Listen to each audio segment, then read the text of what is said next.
the Howie Morenz years. Before the original six, before dynasties, before helmets were even a thought, the NHL was born out of pure chaos. It was 1917, and the National Hockey Association had just collapsed in a storm of lawsuits and grudges. So, four of its top teams split off and started something new, calling it the National Hockey League. There were only four teams, and one of them didn't even finish the season. The first game, between the Montreal Wanderers and Toronto Arenas, was wild, with 10 total goals and barely any structure. The league was raw, brutal, and violent. Goalies couldn't even drop to the ice, and players wore no pads, just guts and wool sweaters. Then came Howie Morenz. By the 1920s, the league had started to find its footing. Teams like the Canadiens, Bruins, and Maple Leafs were settling in, but Morenz changed the speed of everything. They called him the Stratford Streak and the Mitchell Meteor, but one nickname stuck: the Speeding Bullet. He wasn't just fast, he exploded across the ice. With the puck on his stick, the crowd would rise like it was a religious experience. By 1924, he was wearing the C for Montreal, and over the next decade, he became the NHL's first true superstar. Morenz could skate circles around defenders, led the league in scoring 3 times, won 3 Hart trophies, and lifted 3 Stanley Cups. The Montreal Forum would shake when he scored, and newspapers couldn't print his name fast enough. He was the reason people paid to watch hockey. The era gave birth to other legends as well, like Eddie Shore's mean streak, King Clancy's wild end-to-end rushes, and Nell Stewart hammering goals from impossible angles.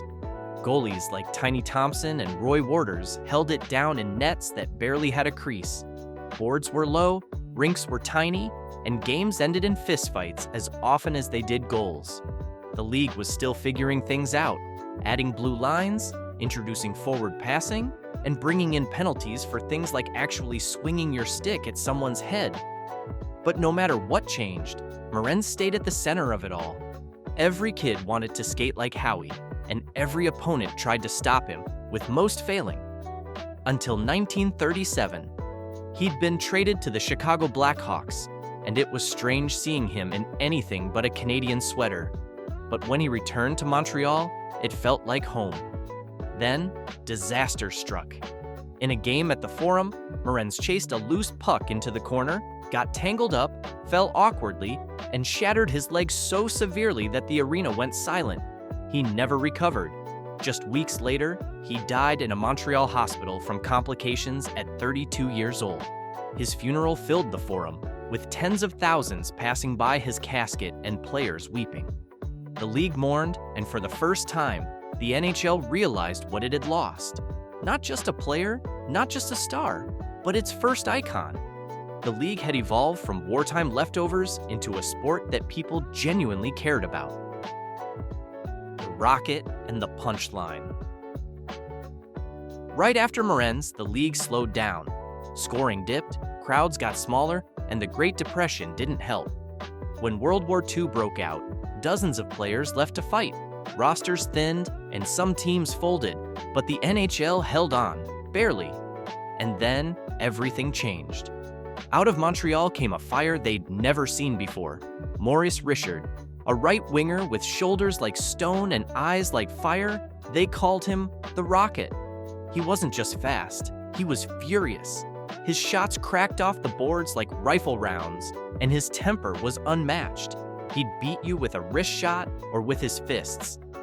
In 1944, the Canadiens built a line around him with Toe Blake on the left and Elmer Locke at center. They called it the Punch Line, and it punched harder than anything hockey had ever seen.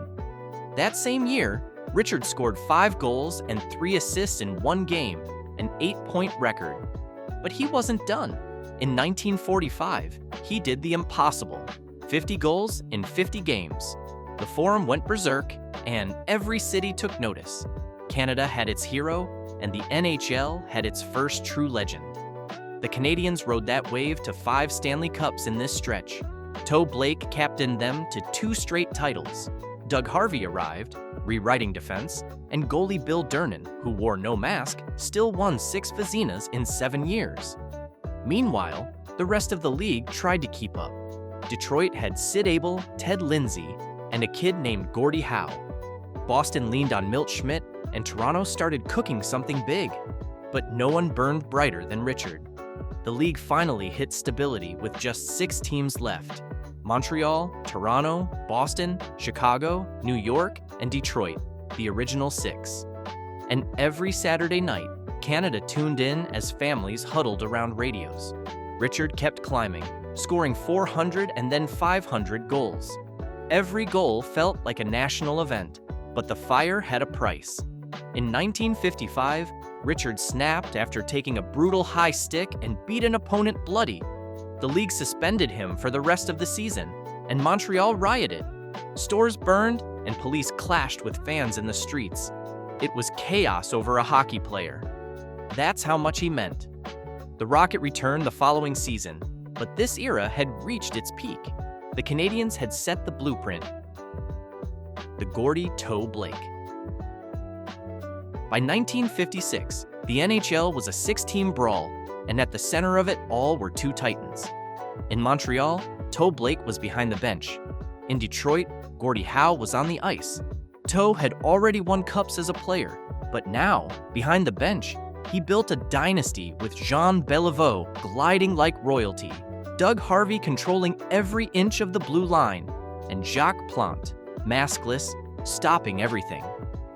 They won 5 straight Stanley Cups from 1956 to 1960, a record that still stands. Plante finally broke the mold, taking on a goalie mask after a puck broke his face. The league laughed, but he went on a winning streak so long that nobody laughed again.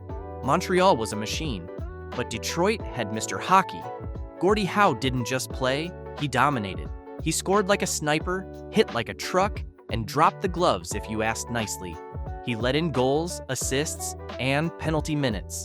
With Ted Lindsay, Alex Delvecchio, and Terry Sawchuk in the net, the Red Wings were no joke. But even they couldn't stop Toe's Canadiens. Toronto still fought hard with Dave Keon and Tim Horton.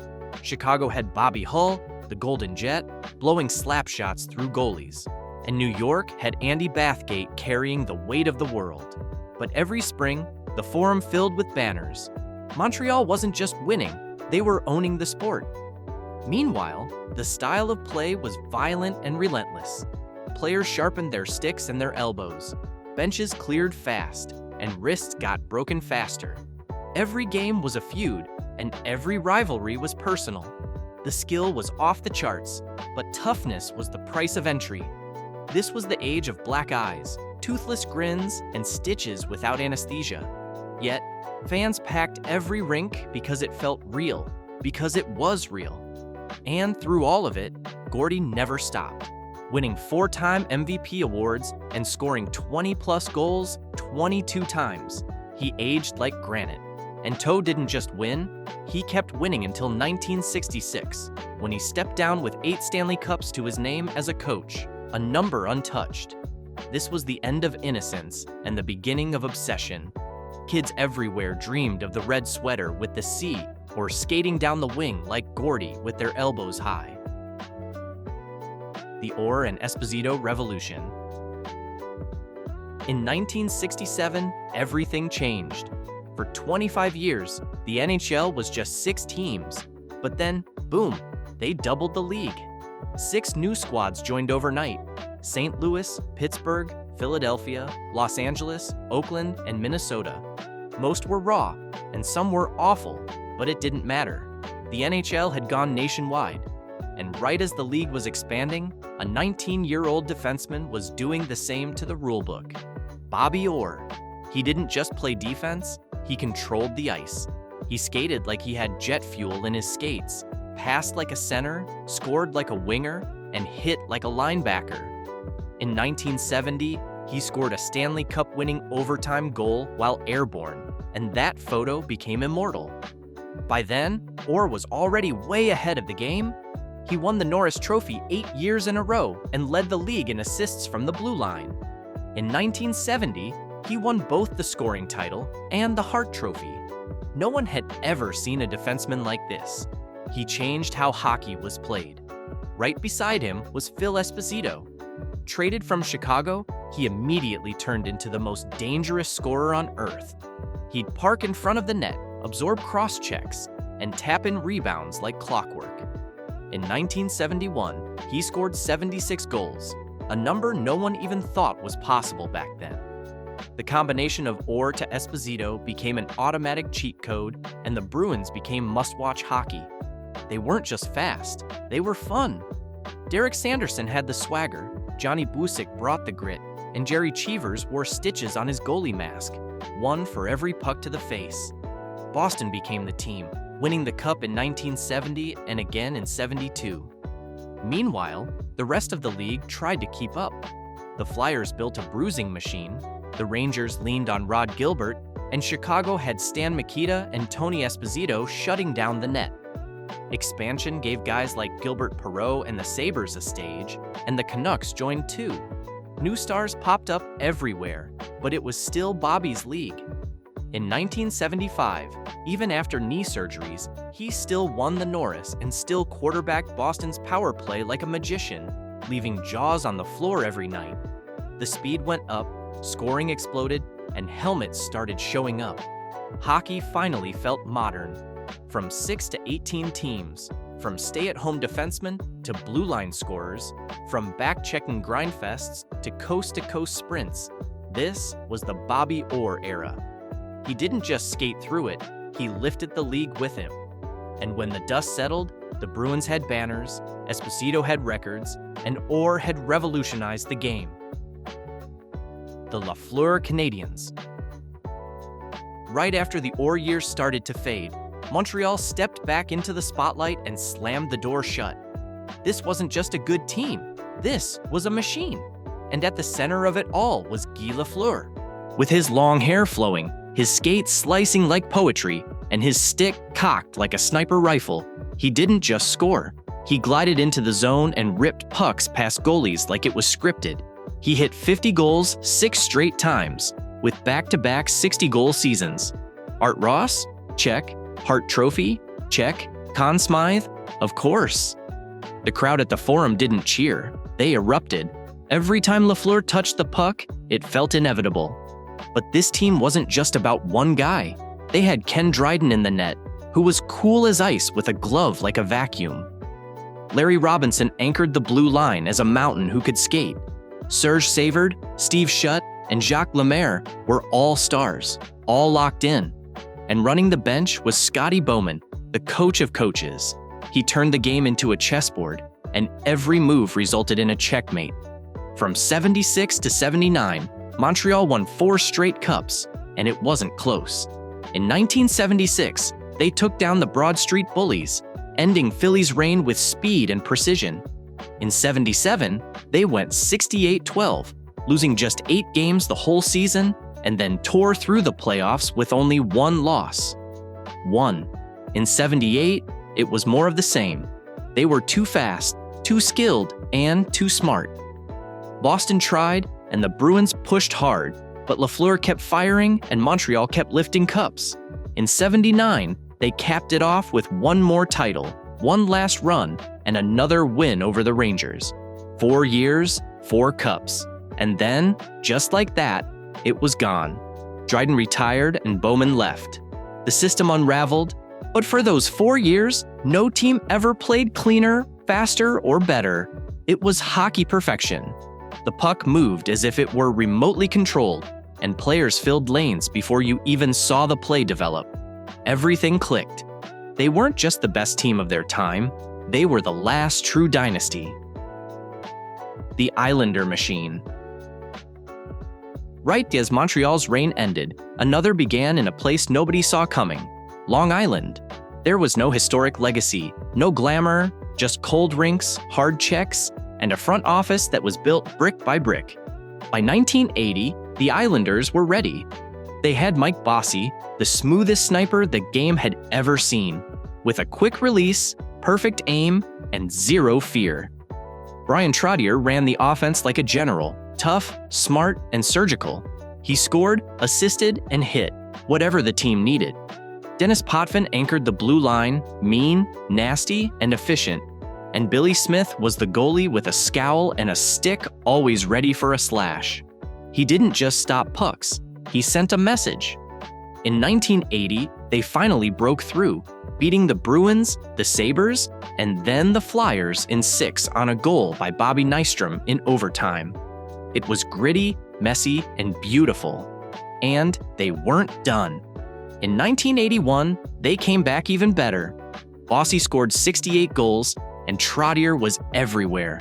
Clark Gillies and Butch Goring did the dirty work, and they rolled to another cup, crushing Minnesota in the final. Then, in '82, people started to doubt them. The Oilers showed up, young, explosive, and wild. Gretzky had just scored 92 goals, and everyone thought the Islanders were finished until they swept them 4-0. They didn't outskate Edmonton, they outlasted them. They slowed the game down, made it ugly, and made it theirs. Then they beat Vancouver in the final without blinking. In '83, it was more of the same. Business as usual.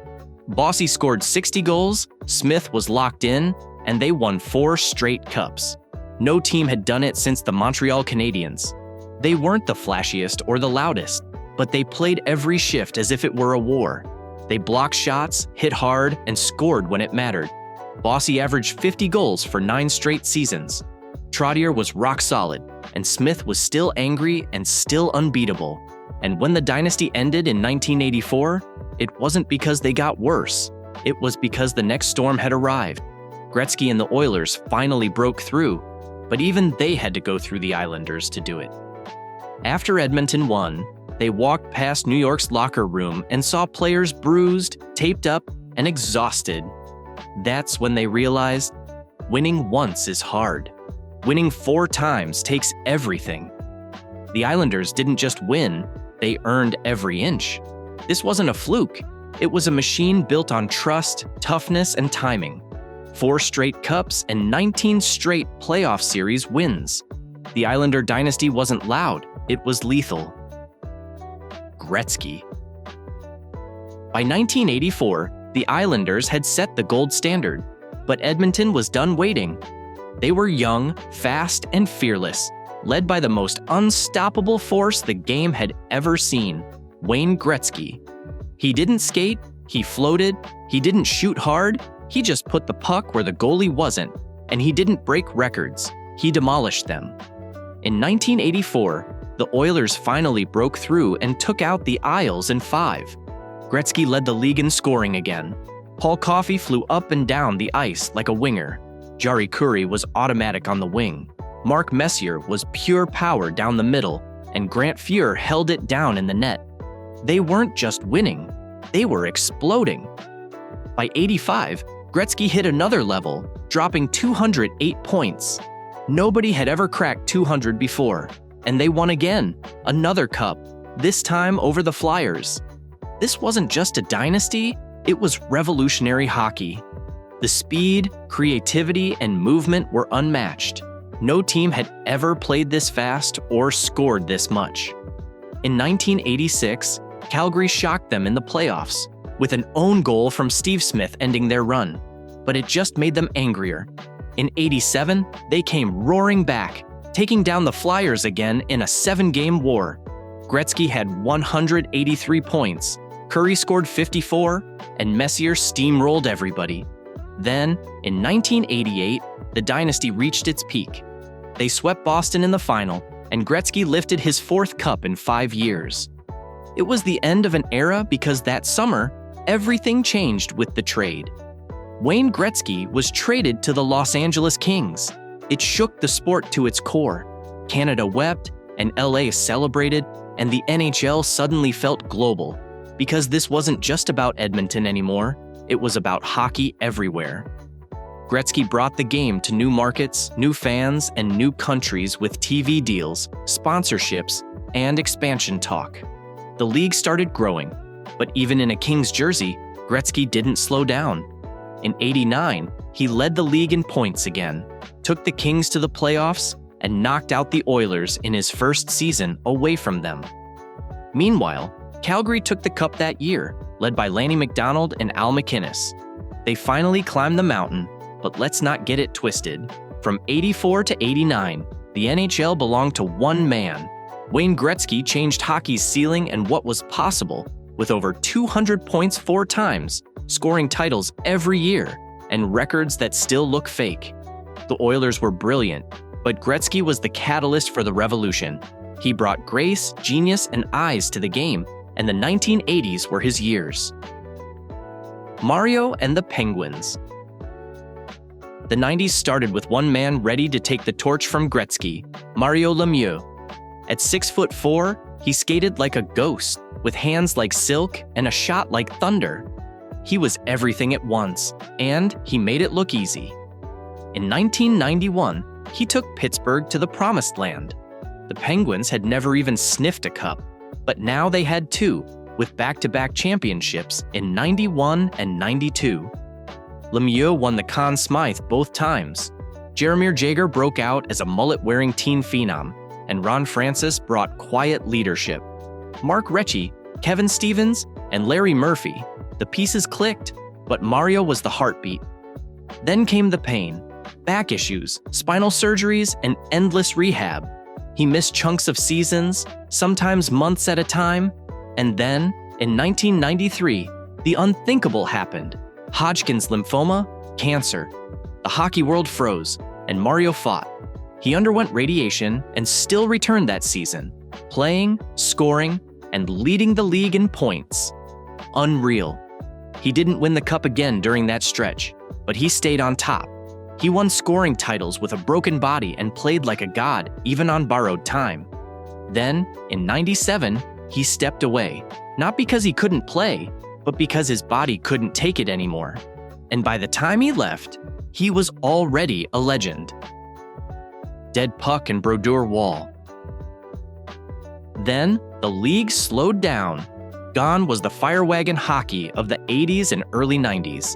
Now, it was chess with body checks. Scoring plummeted, and neutral zone traps took over as teams clogged lanes, blocked shots, and waited. Offense didn't explode, it suffocated. And standing behind all of it were 2 giants in goal, Martin Brodeur in New Jersey and Patrick Roy in Colorado. Brodeur played like a machine, with perfect angles, next-level puck handling, and stacked pads when needed, which was rare. The Devils were a fortress, with Scott Stevens crushing bodies and Scott Niedermayer skating end-to-end when allowed. But most nights, they just locked you down and waited for you to blink. They won in 95, again in 2000, were back in the final in 2001, and won again in 03. They weren't fun, but they won. Colorado had flair and talent, but they also had Roy, the man with the stare, the butterfly king. When the pressure got highest, he got better. In 1996, they won it all, with Roy's 3rd cup. Joe Sakic was clutch, and Peter Forsberg was chaos, and the Avs became a Western Conference power. Then came the Stars. Dallas dragged games into the mud with Brett Hull, Mike Modano, and Eddie Belfour in the net. In 1999, they beat the Sabres in a war of attrition. The foot was in the crease, but it didn't matter. The cup went to Texas. This was the dead puck era. Games ended 2-1 with 20 shots a night. Speed was sacrificed for structure, and talent was buried under systems. Clutching, grabbing, red lines, and rulebooks. But the goaltending was historic. Brodeur and Roy didn't just win games, they owned eras. Forwards had to fight for every inch, and even when they got space, the puck usually hit a pad, not twine. It wasn't pretty, but it was a masterclass in control. Crosby versus Ovechkin. After the 2004-5 lockout wiped out an entire season, the NHL needed a spark, something or someone to bring the fans back. They got 2, Sidney Crosby and Alex Ovechkin. Same draft class, different worlds. Sid was the chosen one, hailed as the next Gretzky before he even laced up in Pittsburgh, with a smart, surgical, and driven-to-win style. Ovi was the wrecking ball, a Russian powerhouse with a one-timer that could tear through space and time, flashy, fiery, and fearless. And just like that, the rivalry was born. Post-lockout, the league returned with a new look. The 2-line pass was gone, obstruction was gone, and game speed skyrocketed. It was wide-open hockey again, with more goals and more highlight reels, and Crosby versus Ovechkin was everywhere. They debuted in 2005, and immediately the spotlight was locked in. Sid was an assist machine, making tape-to-tape passes look easy, a leader at 18 and the face of the league by 20. Ovi scored 52 goals as a rookie, hit everything that moved, and skated with a fire that lit up every building he entered. For 10 years, they ran the NHL conversation. In 2007, Crosby won the Hart Trophy and led Pittsburgh to the Stanley Cup Final. In 2008, Ovechkin won the Hart and scored an insane 65 goals. The next year, they met in the playoffs. It was 2009, Round 2, Sid versus Ovi in prime time, a 7-game classic where both scored in bunches and dropped jaws. In Game 2, both had hat tricks, making it an instant legend. Pittsburgh won the series, then won the cup, and Crosby got his first ring. Ovi kept chasing, with scoring titles and Hart trophies, but no cup. Still, every matchup felt like an event, with Sid lifting gold in Vancouver in 2010 with the golden goal, and Ovi carrying the Caps on his back year after year. Each was carving their legacy in different ways. Around them, the league blossomed. Patrick Kane turned Chicago into a dynasty, and Jonathan Toews was the perfect captain. Drew Doughty, Carey Price, and Henrik Lundqvist were new faces with new skills. Connor McDavid showed up in 2015, ready to grab the torch next. But for a full decade, every headline, every broadcast, and every fan debate came back to one thing: Crosby or Ovechkin. Sid was the perfect playmaker, and Ovi was the perfect scorer. Two different styles and two different countries, but one unforgettable rivalry. They didn't just lift their teams, they lifted the league. And in an era still recovering from shutdowns and rule changes, they gave the NHL life. The Blackhawks reign. After years in the shadows, Chicago exploded back onto the map with original six roots and new age swagger, along with one of the sharpest, deepest rosters the Cap era had ever seen. It started with Jonathan Toews, Captain Serious, who was calm, clutch, and unshakable, the perfect leader even at 21. Then there was Patrick Kane, with silky mittens and an overtime killer instinct, born for big moments and showtime in every sense. On the back end, Duncan Keith had an endless motor and could skate 30 minutes a night and still push the pace. Brent Seabrook was the hammer to Keith's finesse. In net, Corey Crawford wasn't flashy, but when the lights got bright, he stood tall. And running it all behind the bench was Joel Quenneville, a mastermind with a mustache and a knack for mind games. In 2010, it all came together. They rolled through the playoffs, sweeping San Jose and then facing Philly in the final. In Game 6, in overtime, Kane scored, but no one saw it go in except Kane himself. He was celebrating while the puck was still hidden in the net. Chicago won their first cup in 49 years, a city erupted, and a new era began. The salary cap forced a reset, and they lost depth and let stars walk, but the core stayed. In 2013, they came back even better. In a lockout-shortened regular season, Chicago went 24 straight games without a regulation loss. Toews, Kane, Sharp, Hossa, and Keith were rolling. They faced Boston in the final, an original six matchup of two Titans. In Game 6, they were down 2-1 with 17 seconds left, and they scored 2 goals just like that, winning Cup number 2. Then, in 2015, they did it again. This time, it was all grit. They fought through Nashville, Minnesota, and Anaheim, then beat Tampa Bay in 6. Kane had the points, Keith won the Conn Smythe, and Toews was as steady as ever. And the cup was lifted at home in the United Center. 3 cups in 6 years in the salary cap era was unheard of. This wasn't a one-year wonder. It was a machine built on chemistry. Toews' leadership, Kane's magic, Keith's engine, Seabrook's muscle, and Crawford's quiet brilliance. They didn't just win, they evolved. Analytics and skill surge. After the Blackhawks run, the game shifted fast. Out went the enforcers, and in came the Corsi Kings. Coaches chased possession, not hits. Front offices dove into data, including zone entries, shot maps, and expected goals. It was about efficiency, not just effort. Speed and skill took over. Size didn't matter. Decisions per second did. Then came Connor McDavid, picked first in 2015, who skated like a rocket and saw the game in slow-mo. By the age of 20, he was the world's best. Matthews, Marner, Barzal, Gaudreau, and Panarin were all smaller, smarter, and impossible to stop. Scoring spiked, and defensemen like Carlson and Burns ran the offense. Puck movement became gospel, and analytics became law. Teams tracked everything. Vegas joined in 2017 with no stars, just systems, and made the final in year one. In 2018, Ovi finally lifted the cup after a decade of heartbreak. In 2019, St. Louis went from last in January to champs in June. Analytics didn't kill hockey, it evolved it. Training got smarter and players got faster. And from 2015 to 2019, the NHL became slicker, sharper, and built for stars engineered to dominate. Lightning strikes twice. Then the world stopped. In 2020, the season shut down due to a global pandemic, and uncertainty was everywhere. The NHL built a bubble with empty arenas and strict protocols, with playoff hockey in silence. It was weird and sterile, but Tampa didn't care. They were ready. Braden Point, Nikita Kucherov, Victor Hedman, and Andrei Vasilevsky were in the net. Steven Stamkos was the captain, the sniper, and the heart. They had the skill and the system, and now they had urgency.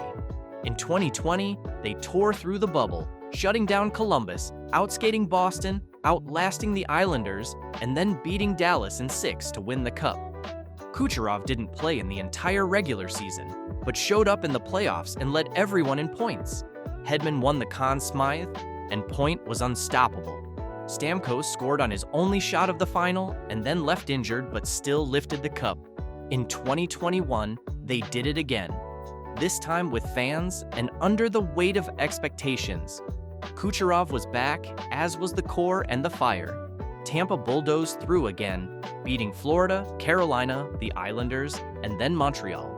They won back-to-back cups, the first in the Cap era since Pittsburgh. They didn't just win, they adapted, playing heavy when needed, playing fast when needed, and locking it down when needed. Vasilevsky had shutouts in every cup-clinching game, with ice in his veins and a brick wall for a spine. Tampa wasn't a fluke. They were a blueprint of elite talent, creativity, and smart depth. John Cooper was behind the bench, the calm genius. They struck once in silence and then again in the spotlight. This wasn't just a great team, it was sustained brilliance under chaos. The McDavid generation. By 2022, the league belonged to one man, Connor McDavid. He wasn't chasing greatness, he was greatness. With game-breaking speed and unreal edge work, he had an instant acceleration that turned defenders into pylons.